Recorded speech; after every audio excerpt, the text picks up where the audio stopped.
There are evenings when everything grows quiet, when you sit alone and look back at the turning points of your life, and a familiar whisper returns to your mind. It often appears at the transition into a new year, carrying the hope that this time things will be different, that 2026 will finally be the turning point. That whisper usually begins with the same words. If it weren't for family, if it weren't for this job, if it weren't for money, if it weren't for that boss, things would have turned out differently. This is not a moment of weakness. It is a universal experience, a quiet place almost everyone visits at some point. And those reasons are not empty excuses, they are real. Family responsibilities are real. Financial pressure is real. Environmental limitations are real. But alongside those truths, Stoic philosophy points to another one, quieter but just as real. Every time we point outward, we are telling ourselves, without realizing it, that the solution is beyond our control. We place ourselves in the role of a passenger on our own ship, waiting for the weather to change, instead of recognizing that we are meant to be at the helm. And behind those reasonable-sounding justifications lies a subtle trap, slowly draining away your authority over your own life. If these thoughts feel familiar, don't leave just yet. This video isn't here to comfort you or accuse you. It's here to help you see something essential you may have overlooked. And if you're willing to continue this journey, stay with Stoic Journey. 1. The subtle trap of blame. Blaming circumstances is strangely attractive. It sounds reasonable, it sounds human, and it often earns sympathy from others. This isn't a personal flaw, it's a natural defense mechanism. When things don't go your way, saying, "It's not my fault," brings immediate relief. At the very least, you don't have to confront the fear or helplessness stirring inside you. But the cost of that temporary comfort is far greater than it seems. Each time you lean on an external reason, a small leak of personal power occurs within you. Quietly, gradually. Over time, explaining everything through circumstances trains you to remain still.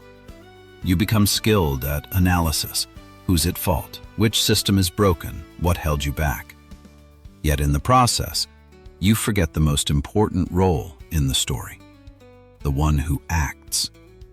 Slowly, you turn into a professional spectator of your own life.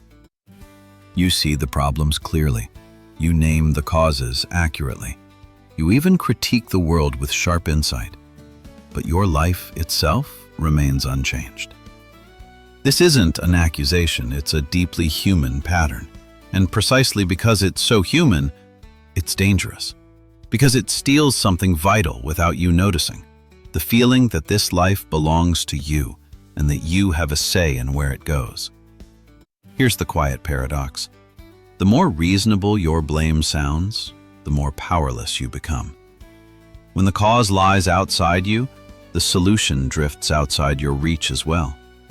You begin to wait for conditions to improve, for others to change, for timing to align. And while you wait, time keeps moving. Life keeps writing new chapters, just without your signature at the bottom. 2. The Stoic reframe. Stoicism doesn't teach you to ignore hardship. It doesn't tell you to stay positive or pretend everything is fine when it isn't.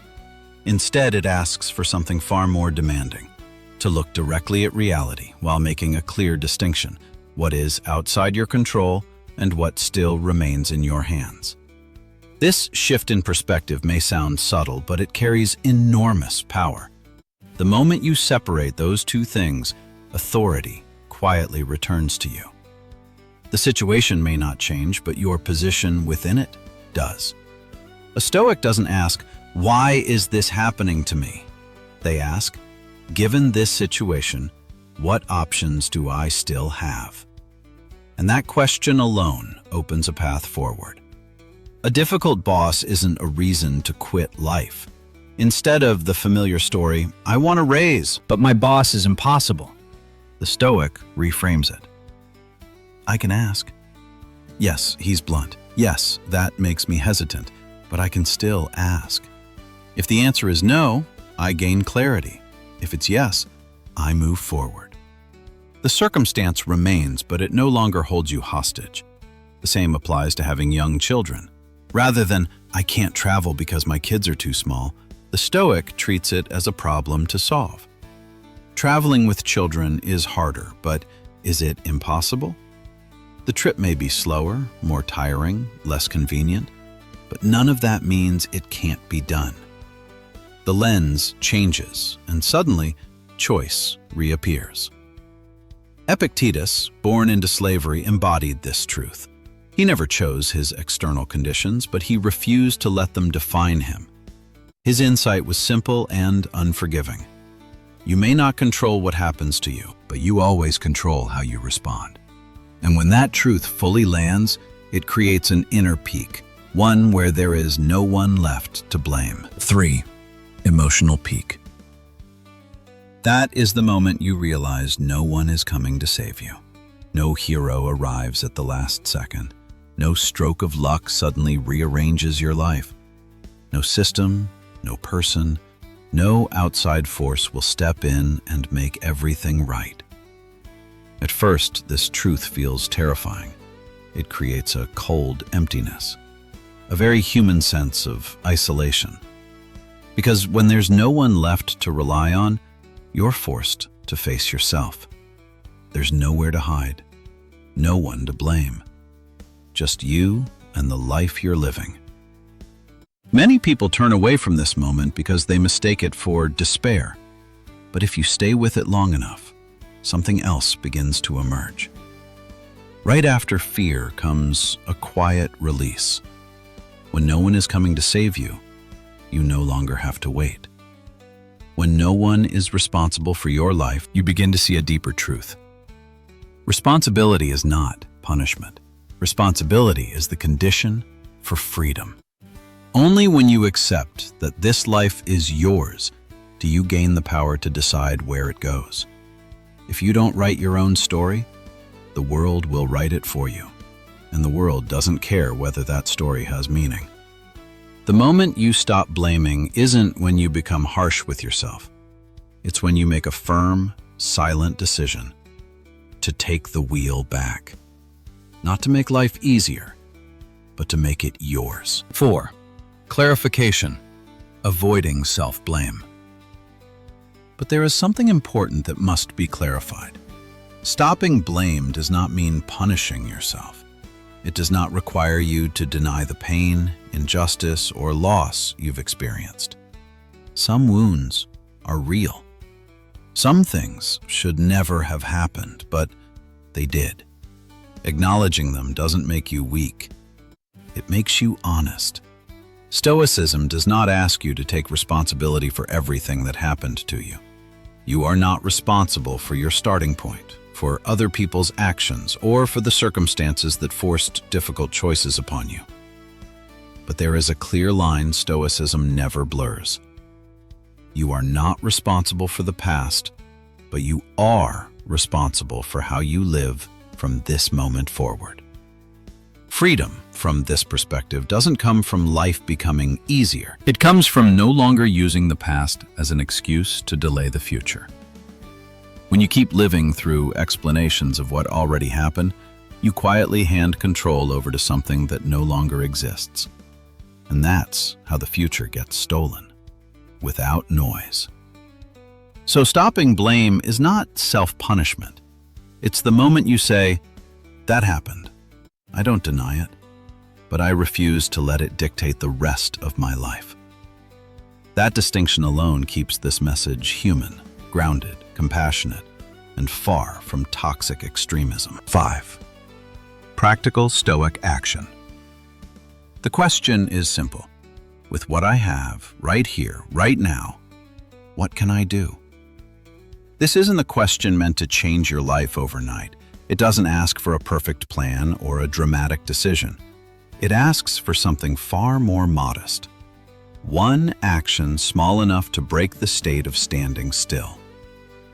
The power of this question lies in how it disrupts stagnation. When you've frozen, Everything feels complicated and overwhelming. But the moment you take one step, any step, the internal state shifts. Not because of results, but because you've moved from inertia to motion. It might be a phone call you've avoided for weeks. It might be 15 minutes opening a book to learn a skill you've kept postponing. Or it might be something even simpler. A friend of mine spent years blaming exhaustion and busyness for never exercising. One day, he didn't join a gym or design a program. He just walked one lap around his block. Just one. That walk didn't make him fit. It didn't solve everything, but it proved something far more important. He was no longer standing still. And it's these small, imperfect, even clumsy actions that quietly create real transformation over time. And when you look back on 2026, it doesn't need to be a perfect year. It doesn't need to impress anyone. It only needs to be the year you stopped living on excuses and started acting quietly with what you already had. Life may not become easier. The pressure remains. The responsibilities stay. But something deep shifts. You are no longer standing outside your own life. You stop pointing outward and waiting. You begin to move, slowly, imperfectly, but on your own terms.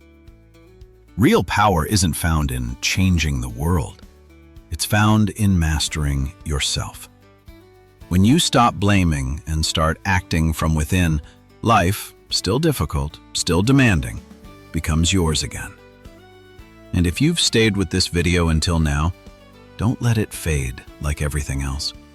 Don't just nod and return to old habits. Choose one thing, just one. Do it today, quietly, without announcing it. If you're serious about your life, stay with Stoic Journey.